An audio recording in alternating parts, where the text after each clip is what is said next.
Hello বন্ধুরা, চলে এসেছে আমি রোমা আর একটি নতুন ব্লগ, নতুন দিন, নতুন সকাল, সুন্দর একটি ব্লগ। আশা করছি তোমাদের বেশ ভালো লাগবে। আর কি বলি বলো তো, ঠান্ডা একদম অবস্থা খারাপ হয়ে যাচ্ছে। সব জায়গাতে শুধু ঠান্ডা ঠান্ডা কথাটাই বেশি আসছে। আর কি আসবে বলো, যখন যেটার সিজন তো সেটাই চলে। যদি বৃষ্টি বেশি হয় তো বৃষ্টি বৃষ্টি বৃষ্টি, গরম বেশি, গরম আর থাকতে পারছি না। কি করবো, মানে নাজেহাল অবস্থা আর কি। কোন দিকে যাবে ভগবান বলা বড় মুশকিল।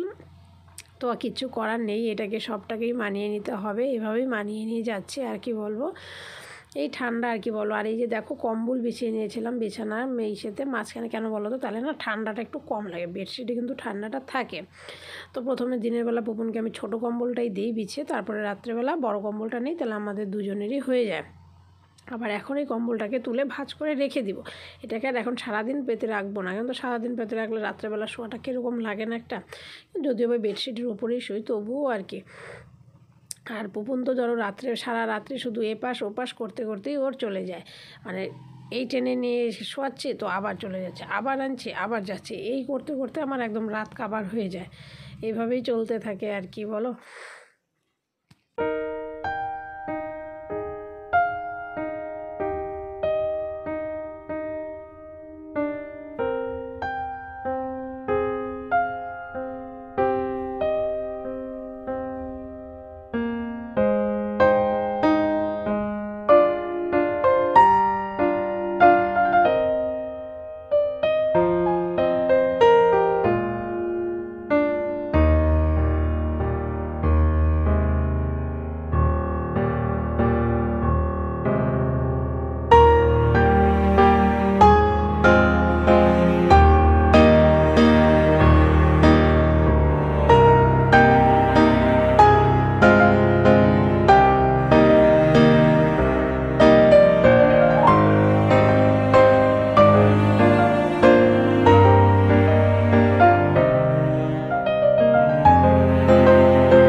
আর ঠান্ডা আর কি বলবো বলো তো, ঠান্ডা ঠান্ডা করে একদম শেষ অবস্থা খারাপ। এতটাই ঠান্ডা, মানে কি আর বলো। আর ঠান্ডার দিনে ঠান্ডা পড়বে এটা জানি, এটা স্বাভাবিক, কিন্তু সহ্য করা যাচ্ছে না আর কি। জানি না কবে সূর্যর মুখ দেখবো।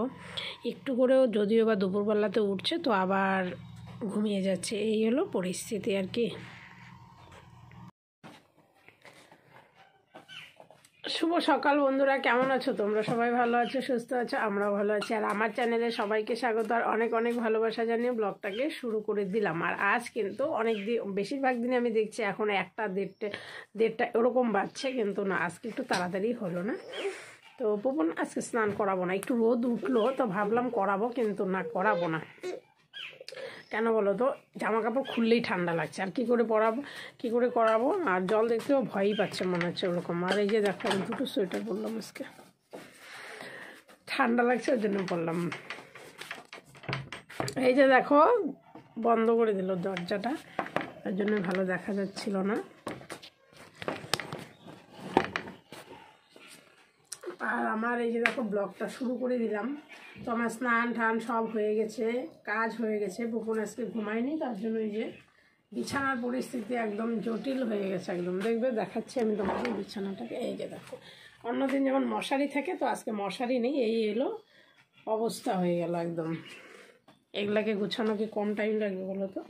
যত খেলনা আছে সব বাইরে খেলছে, তো ওকে খাইয়ে দিয়ে একটু মুখটা একবার মোছানো হয়েছে। কয়বার করে মোছানো হয়, খাওয়ানো হয়, মোছানো হয়, চলতেই থাকে আর কি। ওগুলোকে আর বন্ধ। আর এমনি কিছু করবো না। কালকে জামা কাপড় ঠাপড় সব পাল্টালাম, পাল্টে আর একটা নতুন করে আরেকটা সেট পরালাম। তো আজকে আর ওগুলো কিছু করবো না। একটু রোদ দেখে তো মনে ভালো লাগছিলো যে সূর্য মামা ঘুমিয়েছে, এখন মনে হয় জাগলো, কিন্তু না, সূর্য মামা হালকা হালকা ঘুমোচ্ছে, হালকা হালকা জাগছে, বেশি ঘুমোচ্ছেও না, বেশি জাগছেও না। আজকে মনে হয় কালকে উঠতেও পারে রোদটা, না? তোমরা কি বলো বন্ধুরা? কমেন্টে কিন্তু অবশ্যই জানাবে। তো দেখতে থাকো ব্লগটা। তো বন্ধুরা বলেছিলাম যে দেখতে থাকো ব্লগটা, কিন্তু কি করব বলো, আর কিচ্ছু শেয়ার করতে পারিনি, ঠান্ডায় একদম অবস্থা খারাপ হয়ে যাচ্ছে। তো ব্লগটা এতটুকুই। সবাই ভালো থেকো, সুস্থ থেকো। আমার ভিডিওগুলো ভালো লাগলে অবশ্যই লাইক, কমেন্ট, একটা সাবস্ক্রাইব করে দিও। বাই।